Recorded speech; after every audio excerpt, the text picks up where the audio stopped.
Hello, sports card collectors and investors. We have made it to Friday. I am pumped to be here with you guys. Thanks for joining me very much. We are going to have probably 2 or 3 videos out today.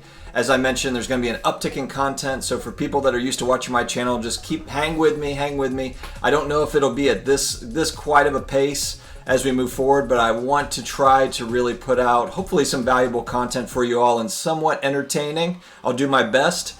But I wanted to go ahead and just let you know that, and so you'll see more on the feed. If you're subscribing and you've hit those notification buttons, I'm not trying to take over the entire YouTube subscription list that you have there, but I kind of am in a way. All right, so stick with me, guys. I'm really excited. I'm going with my daughter to my first card show tomorrow. First time in decades. Literally probably my first time since the 90s. Since I've been to a card show, and I think I need to kind of taper back expectations a little bit. I've kind of got this grandiose memory of it being in like shopping malls where there's literally just like tables as far as you can see, or in a giant convention center.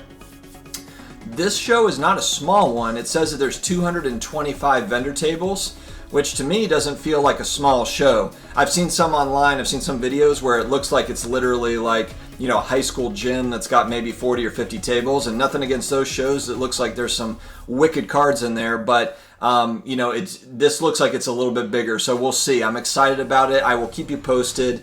My daughter is going to try to video some of this, and I'll try to make a video of my experience, document and share with you all. Per usual. So let's go ahead and dig right into the topic today. And this is one of those open discussion type videos that I really enjoy doing. I have a prolific viewership of collectors, sports card collectors, and investors that watch and that give me valuable insight and valuable feedback that I can use and that others can use that are watching these videos. So I really do appreciate in the comments when I do get some feedback and some insights. I genuinely appreciate it. So what I'm going to talk about today is group breaking, sports card group breaking, or non-sports card group breaking, I suppose too. It's a huge part of the business now that's really ramped up. I would assume, now I got back in the hobby about 2.5 years ago after a 30-year hiatus. So, group breaking was not a thing in the late 80s, early 90s. It just wasn't. So, but it is a thing now. It is something that it's a form of entertainment for people. It is it's fun for people, even though it is kind of, you are gambling, on these, breaks to a degree. I mean, you're picking certain teams, or you're having teams assigned to you and you're paying to get in on the break. But, the alternative is you go out and buy a $1,000 hobby box, which, a lot of people aren't interested or just can't afford to do that.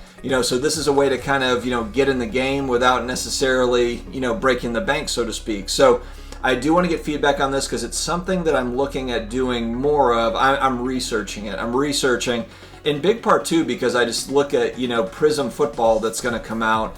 I'm not going to be able to buy $1,000 hobby boxes, and I don't really have the time to hang around Walmart and Target every morning at 5 a.m. and hope that I catch the vendor in time to then grab some of it. I think that the breaks might be a way to go, or I just wait and I buy singles. I do that quite a bit anyway. That's kind of been the game plan over the last, year and a half, just as prices have really kind of have gone crazy.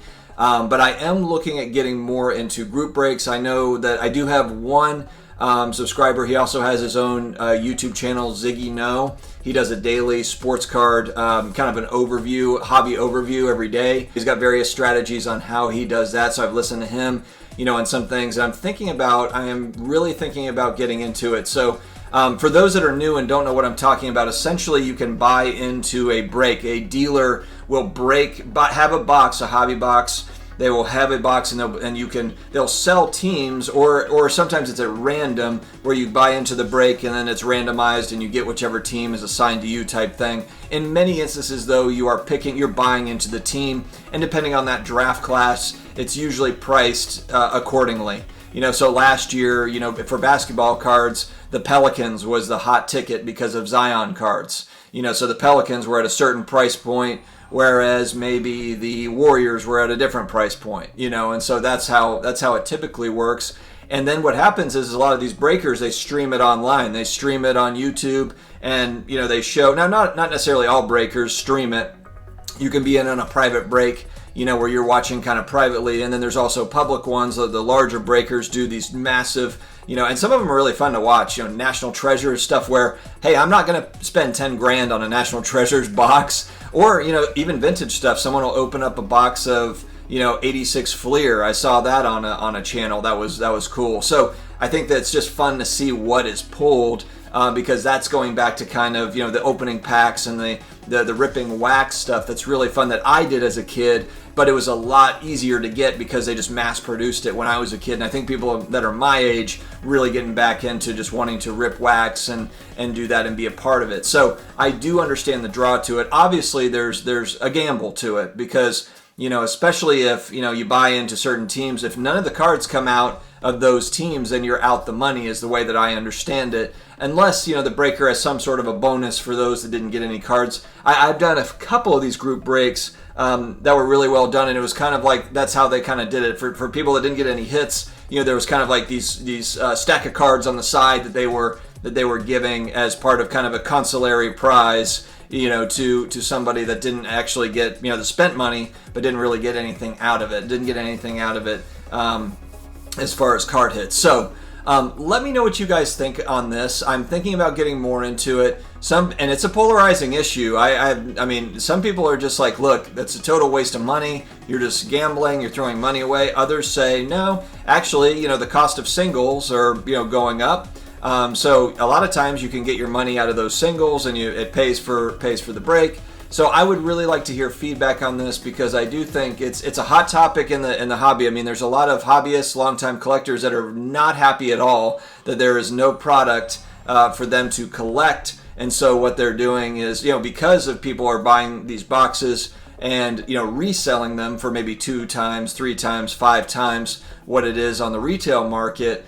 And then same goes for for hobby boxes. You can't buy a hobby box for $100 anymore. Now it's $1,000, or $200. Now it's $1,000. So I understand kind of both sides of it. It is the supply-demand game, though. It is, look, you have a lot more demand in it. You have a lot more people like myself that are coming back after a long hiatus that want to rip packs, and we really like Prism, and we want Prism. The thing that's funny too is, if you think about it, there are products that you can rip that are less expensive. It's just that those are not they don't have the exciting, the parallels and the things that everybody wants. This is a supply-demand thing, guys.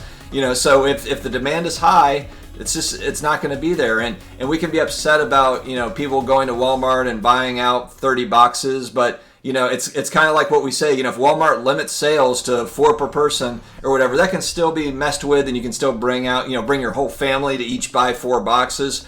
But I think it would help, though. I think it would help limit a lot of the issues if you just have limits on what can be bought. Maybe you put it behind a glass case and someone's kind of watching it, I don't know. I mean, maybe that's something that could be done. I think that they'll come up with something if demand stays like this. Really, we're just looking at the last 12 months. So if you're Walmart and Target, you're thinking like, okay, we sell a zillion products. We understand that these are sought after, but are we changing our whole model? Are we having an extra person? Are we buying glass cases, just for these things, and really kind of monitoring this? If it continues on, I think that they probably will do something like that. There will be more of a monitor. There will be more of kind of a controlled way of selling it. But as of right now, I think that with a lot of these businesses in the hobby, they're just trying to tread water, and they are advancing. They are advancing kind of their business, but they're doing it at a slow pace. That collectors and investors, they want it all now. They want all this stuff now. They want new technology here and different things here, but it just doesn't happen like that in the real world typically. I mean, some businesses get ahead of it more than others, but it is what it is, and we just have to roll with it. So guys, let me know. Sports card group breaks, talk to me about it. Are you in it? And maybe are you somebody that wasn't in it, but now you're thinking of getting into it because you've got because of what's happened, to where it's like, hey, I'm never going to get this retail, I'm never going to get these packs, but maybe you're really excited about Prism football coming up. Are you thinking about getting into some breaks? I want to hear your opinions, and let's talk about it. So guys, thank you very much for joining. If you have not subscribed yet, please do so. We're coming out with daily content for you all that watch my channel every day. I appreciate you sticking with me, and I'm trying to really hit on topics that are hobby topics of interest that we can all kind of discuss and talk about. So let me know if there's any other topics that you would like covered. I would like to hear your suggestions as well. Thanks very much, guys. Have a great day.